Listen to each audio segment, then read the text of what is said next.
बिस्मिल्लाहिर्रहमानिर्रहीम। अस्सलाम वालेकुम स्टूडेंट्स हम BSN 4th सेमेस्टर के सब्जेक्ट फार्मेकोलॉजी 2 पढ़ रहे थे। फार्मेकोलॉजी 2 में हमने इसका यूनिट 1 डायबिटीज़ और एंटी डायबिटिक ड्रग स्टार्ट किया हुआ था। इसके 4 पार्ट्स हमने पढ़ लिए स्टूडेंट्स, जो कि हमारे चैनल के प्लेलिस्ट में मौजूद है और उनका लिंक आप लोगों को इस वीडियो लेक्चर के डिस्क्रिप्शन के एंड में मिल जाएगी, वहाँ से आप स्टडी कर सकते हैं। आज का हमारा जो वीडियो लेक्चर है ये इसी यूनिट के लास्ट पार्ट पे है, पार्ट 5। इसमें हम ये यूनिट कंप्लीट कर लेंगे। स्टूडेंट्स, वीडियो लेक्चर को स्टार्ट करने से पहले आप लोगों से छोटी सी रिक्वेस्ट है कि हमारे चैनल लेक्चर्स बाय मुशर्रफा अज़हर को सब्सक्राइब करें, बेल आइकन को प्रेस करें ताकि आने वाली वीडियो लेक्चर्स की नोटिफिकेशन आप लोगों को मिल सके, और इस वीडियो लेक्चर को लाइक करना ना भूलें। तो स्टूडेंट्स, पिछले वीडियो लेक्चर में जो पार्ट 4 था उसमें हमने सल्फोनिल यूरियाज़ के बारे में पढ़ा था। सल्फोनिल यूरियाज़ हमने उसमें डिटेल से डिस्कस किया था।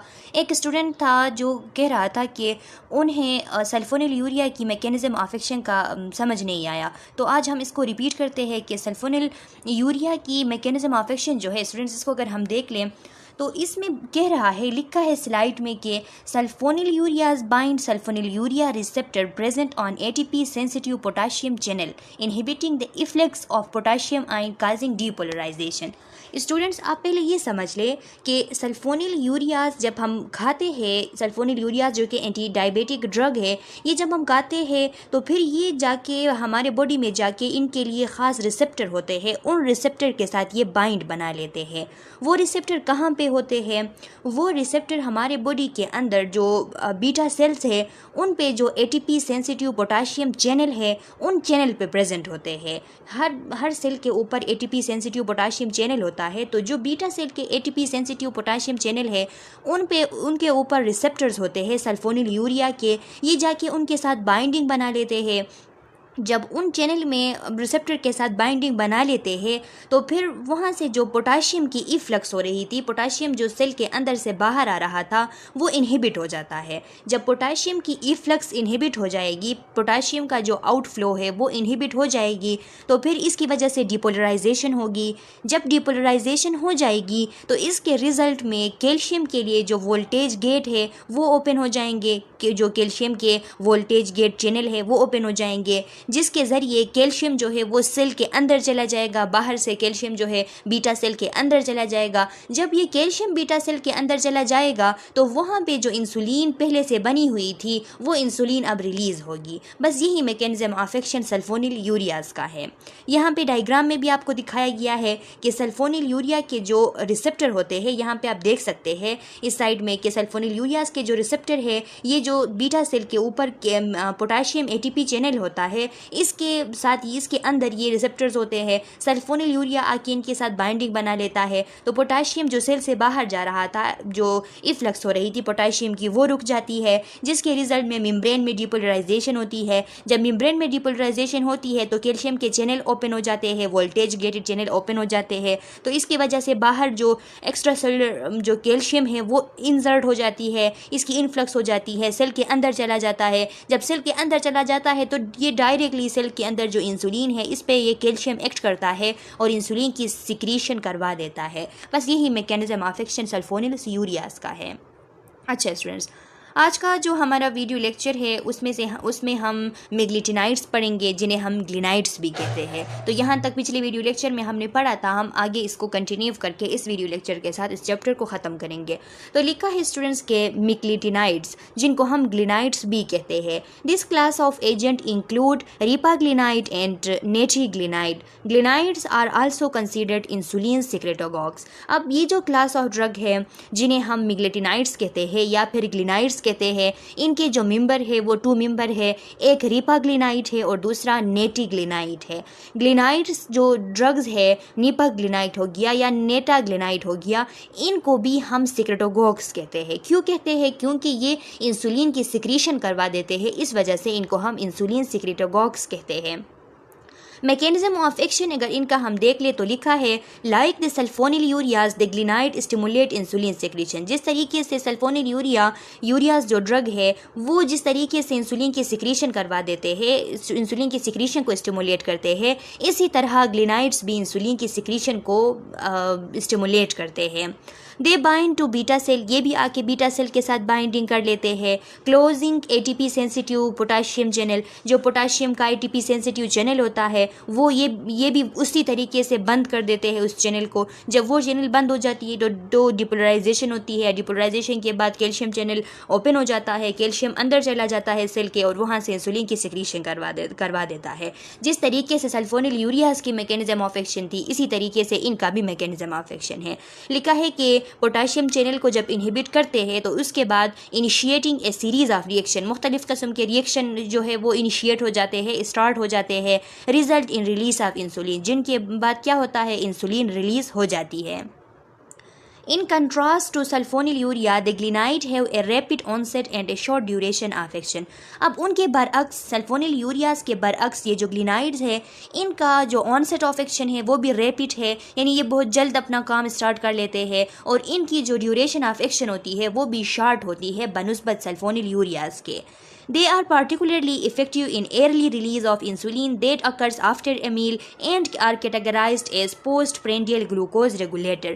ये जो ड्रग्स होते हैं, जो ग्लिनाइड्स या मिग्लिटनाइड्स होते हैं, ये ख़ास करके जब आफ्टर मील जब हम कुछ खाते हैं तो उसके बाद जो जल्द से हम जो भी चीज़ खाते हैं तो उसके बाद एकदम से जो है ग्लूकोज जो है वो ब्लड में ज़्यादा हो जाता है। तो ये जो ड्रग्स है इनको इस क्लास में रखा गया है कि ये पोस्टप्रेंडियल ग्लूकोज रेगुलेटर्स है। जब भी हम इनको लेते हैं तो ये जल्दी से अपना एक्शन स्टार्ट कर लेते हैं। अक्सर इनको खाने से पहले लिया जाता है, तो खाने से पहले इनको लेके फिर इसके ऊपर खाना जब खाया जाता है तो उस खाने के बाद जितना भी ग्लूकोज ब्लड में आ जाता है तो ये जाके उसको रेगुलेट करवा देते हैं, इंसुलिन की सिक्रीशन करवा देते हैं। इसलिए हम कहते हैं कि ये पोस्टप्रेंडियल यानी after the meal glucose regulator है। Glenides should not be used in combination with sulfonylureas due to overlapping mechanism of action. This would increase the risk of serious hypoglycemia. ये जो ग्लिनाइड्स है इनको सल्फोनिलयूरियाज के साथ कम्बिनेशन में नहीं दिया जाता क्योंकि दोनों का मैकेनिज्म ऑफ एक्शन एक ही जैसा है, ये एक ही तरीके से इंसुलिन की सिक्रीशन करवा देते हैं, तो इसकी वजह से सीरियस हाइपोग्लाइसीमिया होने के चांसेस है। इस वजह से इसकी दोनों को हम कंबाइंड फॉर्म में नहीं देते। मेग्लिटनाइड के साथ कोई और ड्रग देते हैं, कोई लॉन्ग एक्टिंग ड्रग दे सकते हैं फास्टिंग एक्टिंग के लिए, लेकिन इन दोनों को हम कभी भी कंबाइन करके नहीं देते। फार्मेकोकाइनेटिक्स और अगर फेट हम देख लें ग्लिनाइड्स का तो लिखा है glinides should be taken prior to a meal and are well absorbed after oral administration. इनको खाने से पहले लिया जाता है, जब खाना खा रहे होते हैं तो उससे पहले ये ड्रग एडमिनिस्टर किए जाते हैं, ओरली एडमिनिस्टर किए जाते हैं और ओरल एडमिनिस्ट्रेशन के बाद इनकी अच्छी तरीके से एब्जॉर्प्शन हो जाती है। Both glinide are metabolised into inactive product by cytochrome P450 3A4 in the liver and are excreted through the bile. क्या होता है, ये जो दो ग्लिनाइड्स हैं, दोनों जो मेंबर्स है ग्लिनाइड्स ड्रग के जो दोनों मेंबर्स है, इन दोनों की जब बॉडी में इनका काम ख़त्म होता है, यानी ये इंसुलिन की सिक्रीशन करवा देते हैं, तो इसके बाद इनकी जो मेटाबॉलिज्म होती है, इनको एक्सक्रीट करने के लिए जो इनकी मेटाबॉलिज्म होती है वो लीवर में होती है और लीवर में जो साइटोक्रोम एंजाइम है P450 3A4 जिसका नाम है, उसके थ्रू इनकी मेटाबॉलिज्म होती है और फिर बाइल में इनकी सिक्रीशन होती है। एडवर्स इफेक्ट अगर हम देखें तो लिखा है although glinide can cause hypoglycemia and weight gain, the incidence is lower than that with sulfonylureas. अब सल्फोनिलयूरिया जब हम पढ़ रहे थे तो स्टूडेंट्स मैंने आप लोगों को बताया था कि ये वेट गेन इनकी वजह से होता है। आप लोगों में से कुछ स्टूडेंट का क्वेश्चन भी आया था कि क्यों वेट गेन होता है सल्फोनिलयूरियाज की वजह से, तो मैंने आप लोगों को बताई थी कि सल्फोनिलयूरियाज की वजह से इसलिए वेट गेन होती है क्योंकि सल्फोनिलयूरियाज इंसुलिन की सिक्रीशन को बहुत ज़्यादा इंक्रीज़ करते हैं। जब ये इंसुलिन ज़्यादा मकदार में इंसुलिन सिक्रीट होता है तो बॉडी में जो ब्लड में जो शुगर होता है वो अब कन्वर्ट होता है फैट में, तो वो जब फैट में कन्वर्ट होता है तो ओवरेज जो बॉडी वेट है वो इंक्रीज़ हो जाती है। हमने पेशेंट्स को देखा है हॉस्पिटल्स में कि एवरेजली 5 पाउंड तक उनकी वज़न जो है वो बढ़ जाती है सल्फोनिलयूरियाज की जब वो लॉन्ग टर्म यूज़ करते हैं। तो यहाँ पे लिखा है कि इनकी वजह से भी जो ग्लिनाइड्स है इनकी वजह से भी हाइपोग्लाइसीमिया भी काज हो सकती है और वेट गेन भी हो सकती है, लेकिन इनकी जो इंसिडेंस है वो कम है बनिस्बत सल्फोनिलयूरियाज के। क्योंकि ये शॉर्ट एक्टिंग है, इनकी ड्यूरेशन ऑफ एक्शन भी कम होती है, ये कम वक्त के लिए बॉडी के अंदर होते हैं, तो इस वजह से ये इतना ज़्यादा वेट गेन नहीं करवाते जितना कि सल्फोनिलयूरियाज करवाते हैं और ये इतना ज़्यादा हाइपोग्लाइसीमिया काज नहीं करते जितना कि सल्फोनिलयूरियाज करवाते हैं। वजह यही है क्योंकि ये शॉर्ट एक्टिंग है और इनकी ड्यूरेशन ऑफ एक्शन जो है बॉडी के अंदर वो कम होती है बनस्बत सल्फोनिल यूरियाज के। These agents should be used with caution in patient with hepatic impairment। अभी हमने पढ़ा कि इनकी जो मेटाबॉलिज्म होती है आफ्टर इनकी यूजेज जब ख़त्म हो जाती है बॉडी में, तो इनको एक्सक्रीट करने के लिए इनकी जो मेटाबॉलिज्म होती है वो लीवर में होती है, और लीवर में लीवर की एंजाइम P453A4 है, इसके थ्रू होती है। तो यही वजह है कि जिन लोगों को हेपेटिक इम्पेयरमेंट है, उनकी लीवर का मसला है, तो उन लोगों में हम इन ड्रग्स को काउजन से यूज़ करते हैं, यानी एहतियात बरतते हैं ये ड्रग्स उनको प्रिस्क्राइब करते वक्त।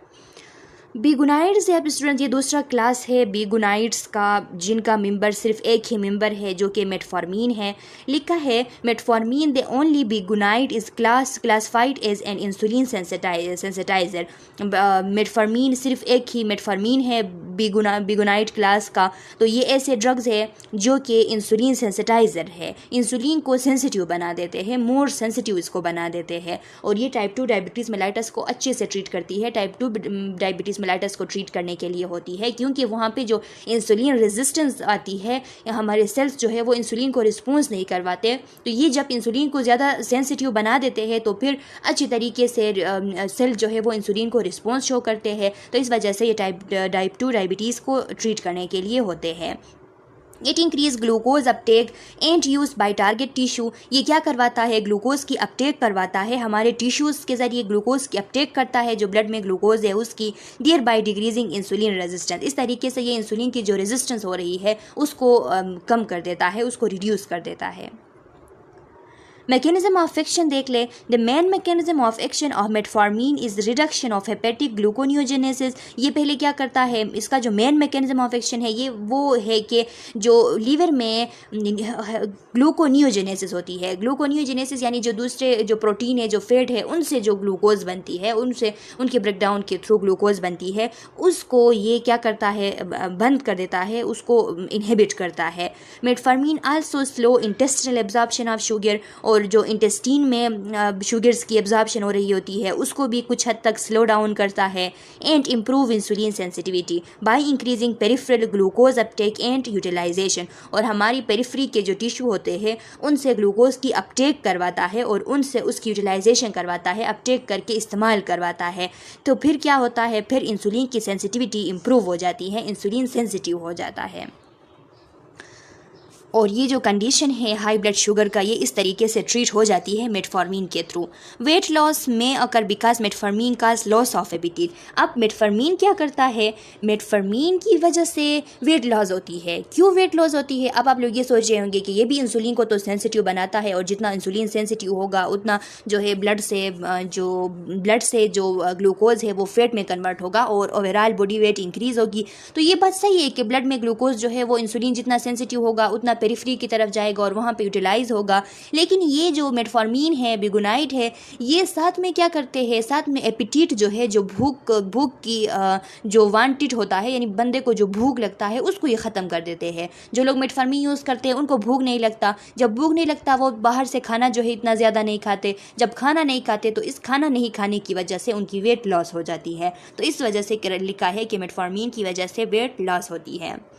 The American diabetic association recommend metformin as the initial drug of choice for type 2 diabetes. अब MCQs यहाँ पे है स्टूडेंट्स, इससे ज़रूर MCQs उठाई जा सकती है कि अमेरिकन डायबिटिक एसोसिएशन जो है उन्होंने टाइप 2 डायबिटीज़ के लिए इनिशियल ड्रग ऑफ चॉइस कौन सा किया है। तो ये आप लोगों को पता हो कि ये मेटफॉर्मिन है जो कि अमेरिकन डायबिटिक एसोसिएशन ने रिकमेंड किया है, ये टाइप 2 डायबिटीज़ मेलाइटस के लिए फर्स्ट यानी initial drug of choice metformin है। Metformin may be used alone और in combination with oral agent or insulin. Metformin alone भी यूज़ किया जा सकता है, अगर माइल्ड है, अगर मॉडरेट है डायबिटीज़ मेलाइटस तो एलोन भी यूज़ किया जा सकता है, और अगर सीवियर है तो फिर कम्बिनेशन में भी यूज़ किया जा सकता है, इंसुलिन के साथ कम्बिनेशन में भी यूज़ किया जा सकता है, और जो दूसरे ओरल एजेंट्स होते हैं उनके साथ भी कम्बिनेशन में यूज़ किया जा सकता है। Unwanted effects. मेटफॉर्मिन के अनवांटेड इफेक्ट क्या है, एडवर्स इफेक्ट क्या है? Dose related gastrointestinal disturbance, dose से रिलेटेड जीआई डिस्टर्बेंस काज करती है। Lactic acidosis is a rare but potentially fatal toxic effect. इसका एक फेटल टॉक्सिक इफेक्ट है, पोटेंशियली फेटल टॉक्सिक यानी खतरनाक फेटल टॉक्सिक इफेक्ट है जो कि लैक्टिक एसिडोसिस है। लैक्टिक एसिडोसिस किस तरीके से काज करता है मेटफॉर्मिन? तो स्टूडेंट्स ये इस तरह होता है कि ये मैंने आप लोगों को बताया ना कि मेटफॉर्मिन ग्लूकोनियोजेनेसिस को इनहिबिट करता है। तो ग्लूकोनियोजेनेसिस को किस तरीके से इनहिबिट करता है? ये जाके एक एंजाइम होता है pyruvate carboxylase enzyme. Pyruvate carboxylase enzyme को ब्लॉक कर देती है मेटफॉर्मिन। मेटफॉर्मिन जब इस एंजाइम को ब्लॉक कर देती है तो ये जो पायरोवेट कार्बोक्सिलेज एंजाइम है इसका जो स्टेप है ये ग्लूकोनियोजेनेसिस का फर्स्ट स्टेप होता है। तो जब इस एंजाइम को ब्लॉक कर देती है तो क्या होता है कि ये एंजाइम कन्वर्ट करती थी पायरोवेट को ऑक्सिल एसीटेट में। तो ये जब ये एंजाइम ब्लॉक हो जाती है तो फिर पायरोवेट जो है वो ऑक्सिल एसीटेट में कन्वर्ट नहीं हो पाती और इस वजह से लैक्टिक एसिड की एकमुलेशन हो जाती है बॉडी के अंदर। पायरोवेट से लैक्टिक एसिड बनती है, उसकी एकमुलेशन होती है बॉडी के अंदर। जब उसकी एकमुलेशन होती है तो इस कंडीशन को हम लैक्टिक एसिडोसिस कहते हैं और ये बहुत ज़्यादा फेटल कंडीशन होती है। इसकी वजह से ब्रीथिंग में भी मसला आता है, बंदे को जो है पल्मोनरी मसले भी पैदा होते हैं। लॉन्ग टर्म यूज़ में interfere with absorption of vitamin B12।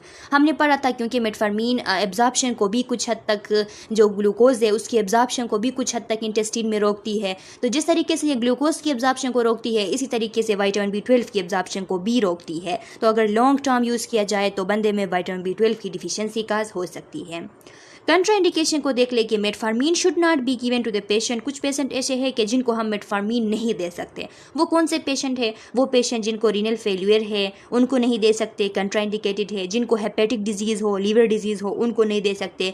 जिनको हाइपोक्सिक पल्मोनरी डिजीज़ हो, अगर हाइपोक्सिक पल्मोनरी डिजीज़ के पेशेंट को हमने मेटफॉर्मिन दिया और खुदा न खास्ता इसकी वजह से लैक्टिक एसिडोसिस हो गया तो फिर जाके वो पेशेंट जो है उसके लिए बहुत फेटल हो सकता है ये। क्योंकि मैंने आप लोगों को बताया कि लैक्टिक एसिडोसिस की वजह से पल्मोनरी एबनॉर्मलिटीज़ एराइज होते हैं। तो पेशेंट हाइपोक्सिक पल्मोनरी डिजीज़ का हो उसको हमने मेटफॉर्मिन दिया, साथ में लैक्टिक एसिडोसिस हो गया तो फिर ये उसके लिए फेटल हो सकता है। इसीलिए इन पेशेंट में ये कंट्राइंडिकेटेड है। हार्ट फेलियर और शॉक के पेशेंट, जो लोग बेहोश है और जिन लोगों को हार्ट फेलियर हुआ है तो उनमें भी कंट्राइंडिकेटेड है।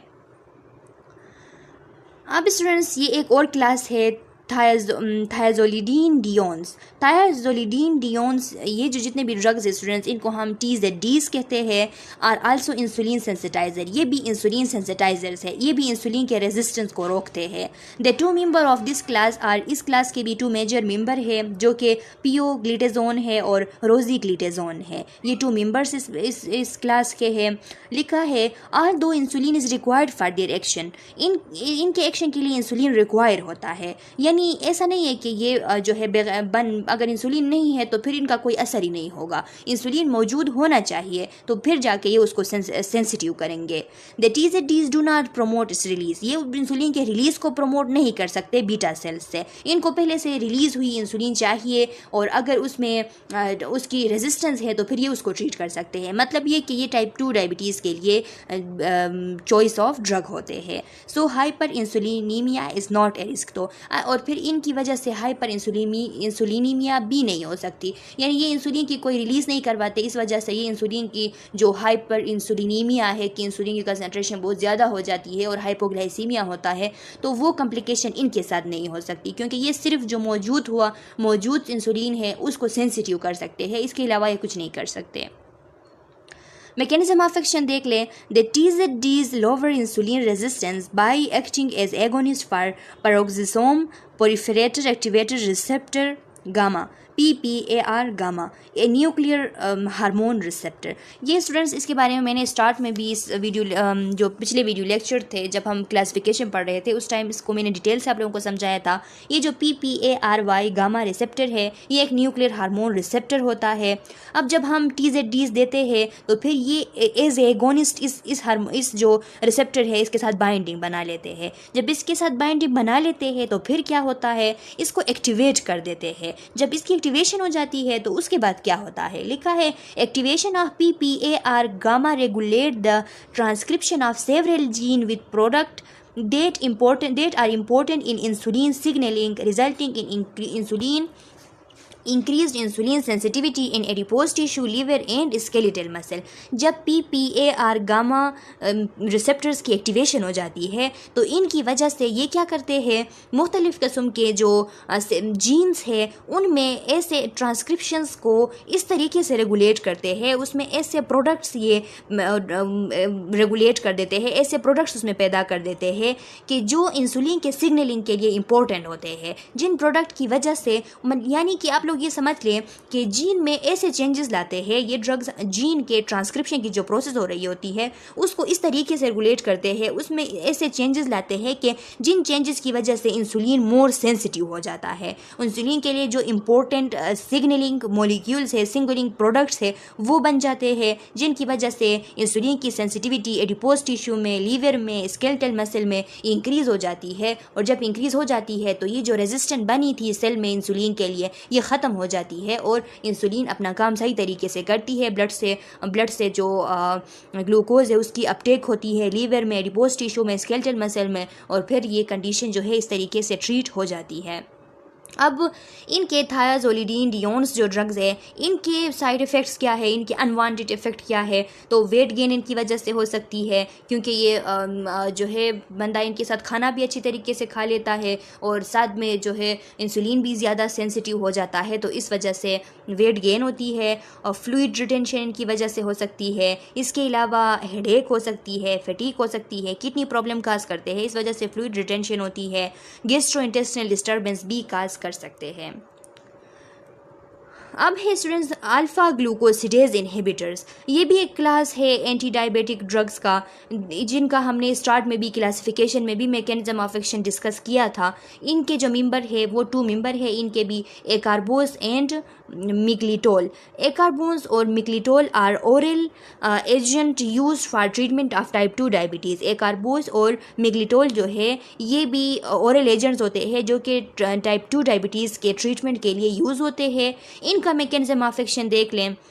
Located in the intestinal brush border. ये कहाँ पे होते हैं, ये जो है स्टूडेंट्स, ये जो एंजाइम होता है alpha glucosidase enzyme. Alpha glucosidase enzyme का क्या काम होता है कि ये कार्बोहाइड्रेट की ब्रेक डाउन कर देता है और उससे सिंपल मॉलिक्यूल्स यानी सिंपल शुगर ग्लूकोज बना देता है और फिर उनकी एब्जॉर्प्शन हो जाती है।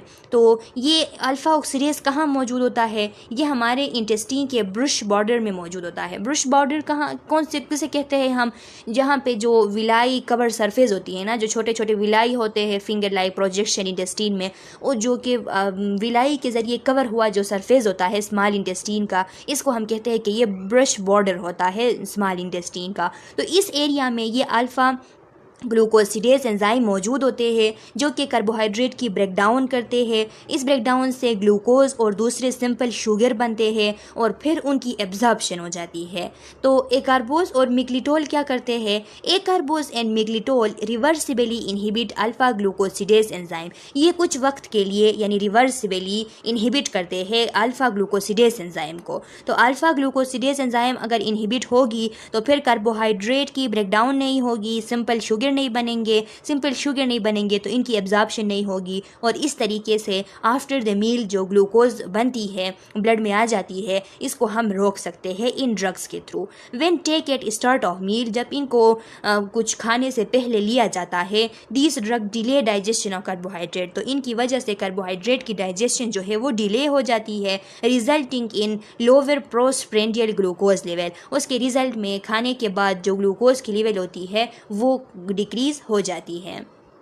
इसके अनवांटेड इफ़ेक्ट्स क्या है इन ड्रग्स के, तो लिखा है फ्लैटुलेंस गैस पैदा होती है इंटेस्टीन में, लूज स्टूल या डायरिया, स्टूल लूज हो सकती है यानी डायरिया हो सकती है, एब्डोमिनल पेन हो सकती है और ब्लोटिंग यानी एब्डोमेन जो है वो फूल सकता है। लास्ट क्लास ऑफ ड्रग है स्टूडेंट ये सोडियम ग्लूकोज को ट्रांसपोर्टर 2 इनहिबिटर्स। ये स्टूडेंट्स अब हमने पढ़ा था कि ये इनका जो इफ़ेक्ट होता है वो किडनी पे होता है। ये किडनी में जाके जो यहाँ पे ग्लूकोज की रीअब्जॉर्प्शन हो रही होती है उसको रोक देते हैं और ग्लूकोज को यूरिन में रिलीज़ करवा देते हैं। इस तरीके से ये ब्लड में ग्लूकोज की कंसनट्रेशन को डिक्रीज़ कर देते हैं।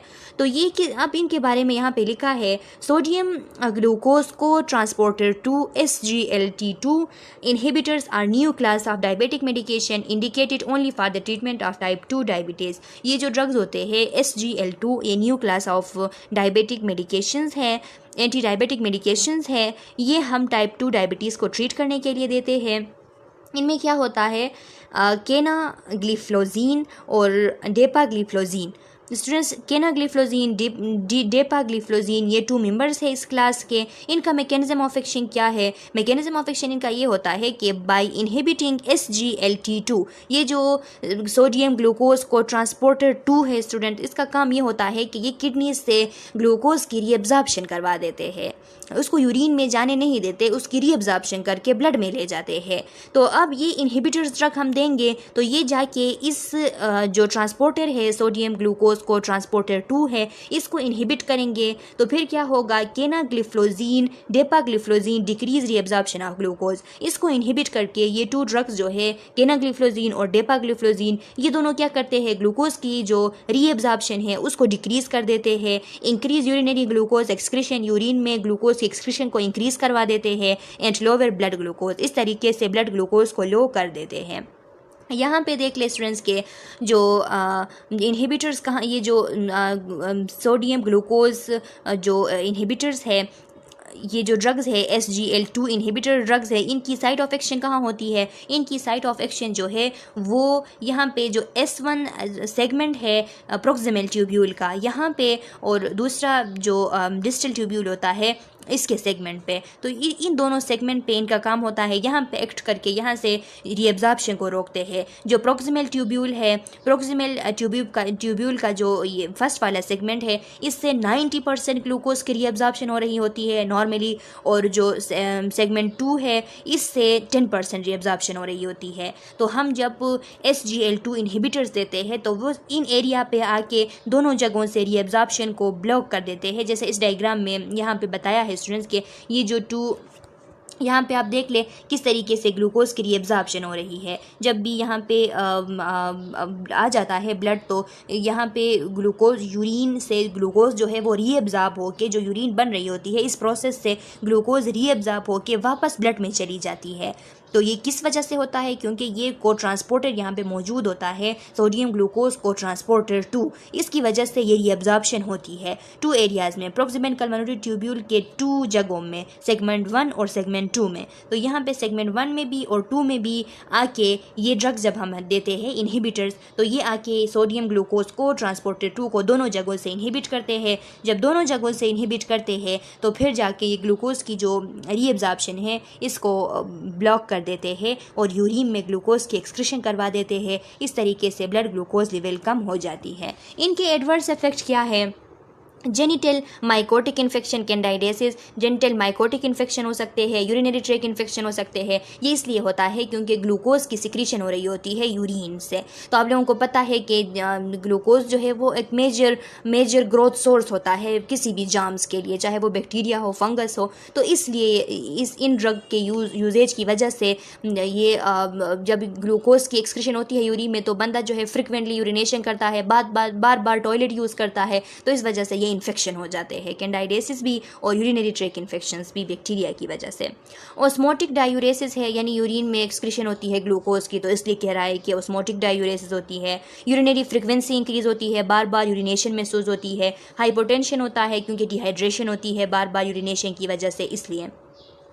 ग्लिफोजीन्स can increase the diuretic effect of thiazide. अब स्टूडेंट्स ये थायाजोलिडीन, डियोन्स, इनमें जो थायजाइड इफेक्ट है वो भी मौजूद है, यानी थोड़ा डायूरेटिक इफेक्ट इसमें मौजूद है। और दूसरा ग्लिफोजीन है कि ग्लिफोजीन का इफेक्ट ये होता है कि ये जो ब्लॉकिंग इफेक्ट है इस को ट्रांसपोर्टर को जो ब्लॉकिंग इफेक्ट है वो ग्लिफोजीन्स की वजह से है, क्योंकि इस ड्रग में ग्लिफोजीन्स भी मौजूद है। और तो इनका जो डायूरेसिस इफेक्ट है वो थायजाइड्स की वजह से है। तो यहाँ पे लिखा है कि अगर हमने इनके साथ में कोई डायूरेटिक्स दिया, लूप डायूरेटिक्स दिए या दूसरे जितने भी डायूरेटिक्स है, लूप डायूरेटिक्स ये जो लूप ऑफ हेनले है उस पर एक्ट करके जो डायूरेसिस काज करते हैं इनको लूप डायूरेटिक्स कहा जाता है। तो हमने अगर इनके कॉम्बिनेशन में कोई डायूरेटिक्स ड्रग दिए तो फिर इसकी वजह से डिहाइड्रेशन और हाइपोटेंशन की रिस्क जो है वो और मज़ीद इंक्रीज़ हो सकती है, क्योंकि ये ड्रग खुद भी हाइपोटेंशन काज करती है, क्योंकि ये डायूरेसिस ज़्यादा करती है ग्लूकोज को यूरिन में एक्सक्रीट करने के लिए।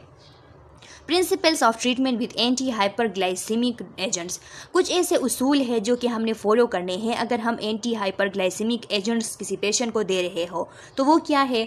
फर्स्ट में लिखा है metformin is preferred initial oral anti hyperglycaemic agent. Initially अगर हम मेटफॉर्मिन देंगे तो मेटफॉर्मिन जो है ये एक ऐसी ड्रग है जो कि इनिशियली इसे रिकमेंड किया गया है कि anti hyperglycaemic agent initial stage में ओरल मेटफॉर्मिन हम देंगे। इफ़ मेटफॉर्मिन इज़ कंट्राइंडिकेटेड और intolerable as the initial treatment, हाँ अगर मेटफॉर्मिन किसी पेशेंट में किसी वजह से कंट्राइंडिकेटेड है और या वो पेशेंट उसको इंटॉलरेबल है, उसको बर्दाश्त नहीं कर पाता मेटफॉर्मिन को एज ए इनिशियल ट्रीटमेंट, तो फिर then another class of anti hyperglycaemic agent can be use. फिर जाके हम किसी दूसरे class of anti hyperglycaemic drug use कर सकते हैं depending on the clinical situation, patient के क्लिनिकल सिचुएशन को देख के। If monotherapy fail to achieve the glycaemic goal, हमारा जो ग्लाइसेमिक गोल होता है कि शुगर लेवल को कम करना, अगर मोनोथेरेपी की वजह से ये हम नहीं कर पाते, अगर मोनोथेरेपी फेल हो जाती है तो फिर then combination therapy using a second agent with a different mechanism of action should be initiated. फिर हमने क्या करना होगा, हमने कम्बिनेशन थेरेपी स्टार्ट करनी होगी और इस कम्बिनेशन थेरेपी में हमने क्या करना होगा कि दूसरा कोई ड्रग जिसका मैकेनिज्म ऑफ एक्शन इस ड्रग से अलग है उसको इस ड्रग के साथ कंबाइंड फॉर्म में हमने देना होगी। Dual combination therapy can be used as initial management strategy. जो इनिशियल मैनेजमेंट स्ट्रेटजी है कि स्टार्ट में हाइपरग्लाइसीमिया का पेशेंट आया हुआ है तो हम इनिशियली उसको मैनेज कर रहे हैं, तो इस टाइम हम ड्यूअल कम्बिनेशन थेरेपी यूज़ कर सकते हैं डिपेंडिंग ऑन द पेशेंट। लेकिन पेशेंट पे डिपेंड करता है कि पेशेंट किस किस्म का है, उसकी सिचुएशन क्या है।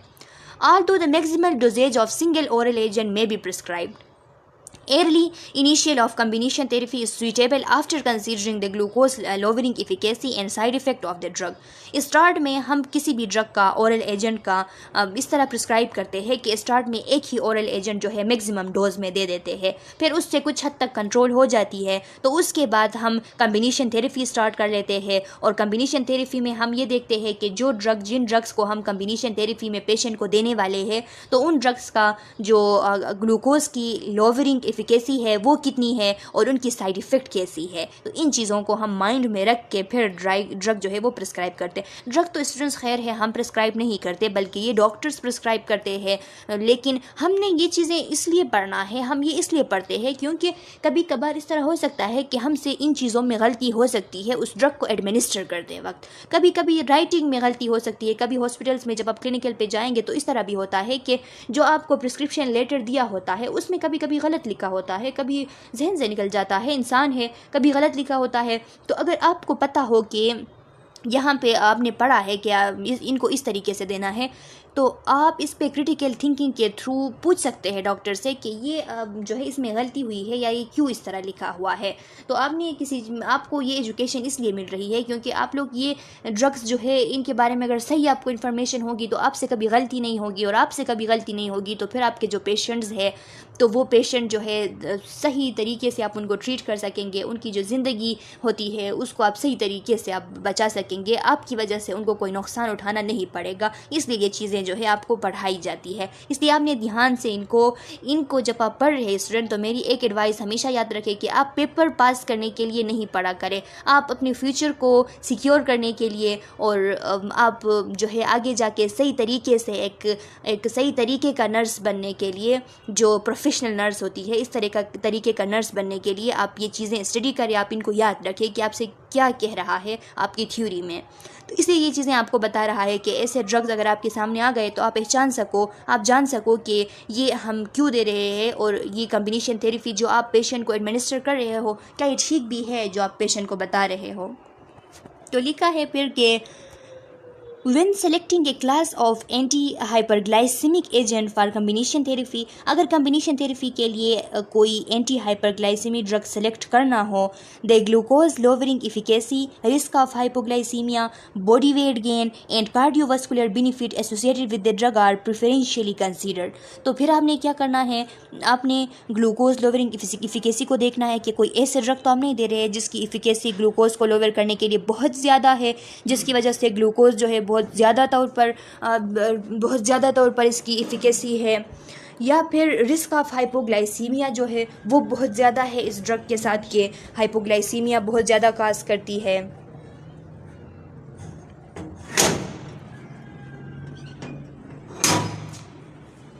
बॉडी वेट गेन ये ज़्यादा करवाती है, या फिर जो कार्डियोवास्कुलर बेनिफिट्स होते हैं इस ड्रग के साथ कैसे है, तो ये चीज़ें आपने सही तरीके से कंसीडर करनी है। The different mechanism of action, drug interaction, the patient preferences for combination therapy with more than 2 classes of anti hyperglycaemic agent should be associated. यानी लिखा है कि जो डिफरेंट मैकेनिज्म ऑफ एक्शन होती है ड्रग्स के, उनके बारे में, ड्रग इंटरेक्शंस के बारे में और पेशेंट के प्रेफरेंस के बारे में कि कम्बिनेशन थेरेपी अगर आप कर रहे हैं मोर देन 2 क्लासेस की जो कि एंटी हाइपरग्लाइसेमिक एजेंट है, तो फिर उस पेशेंट की हालात कैसी है उसको भी आपने प्रीफर देना है। अच्छा स्टूडेंट्स, तो ये रेफरेंस है, ये यूनिट यहाँ पे कंप्लीट हो गया। अगर आपने इसको डिटेल से स्टडी करना है या आप लोगों के माइंड में कोई कंसेप्ट क्लियर नहीं हुई है तो आप लिपिंग-कोट इलस्ट्रेटेड रिव्यू कर सकते हैं। फार्माकोलॉजी 6th एडिशन यहाँ पे लिखी है, आप कोई भी एडिशन जो है वो पढ़ सकते हैं। अगर आपके पास 7th एडिशन है, 8th एडिशन है तो वो भी ठीक है, क्योंकि उसमें जो है ये सारी चीज़ें मौजूद होती है और कुछ इन्फॉर्मेशन जो है वो ज़्यादा भी दी गई होती है। तो स्टूडेंट्स, मैं उम्मीद करती हूँ कि आप लोगों को ये लेक्चर समझ आ गया होगा, इस यूनिट से रिलेटेड सारी चीज़ें आपको समझ आ गई होंगी। हमारा फर्स्ट यूनिट कंप्लीट हो चुका है। अगर समझ नहीं आई है, अगर इस यूनिट में किसी भी लेक्चर में किसी भी पार्ट में कोई मसला है तो आप कमेंट सेक्शन में अपना क्वेश्चन डाल सकते हैं। मैं उस पर एक वीडियो लेक्चर बनाऊँगी और आपके जितने भी क्वेश्चन होंगे उनका आंसर करूँगी। तो तब तक के लिए अल्लाह हाफिज़।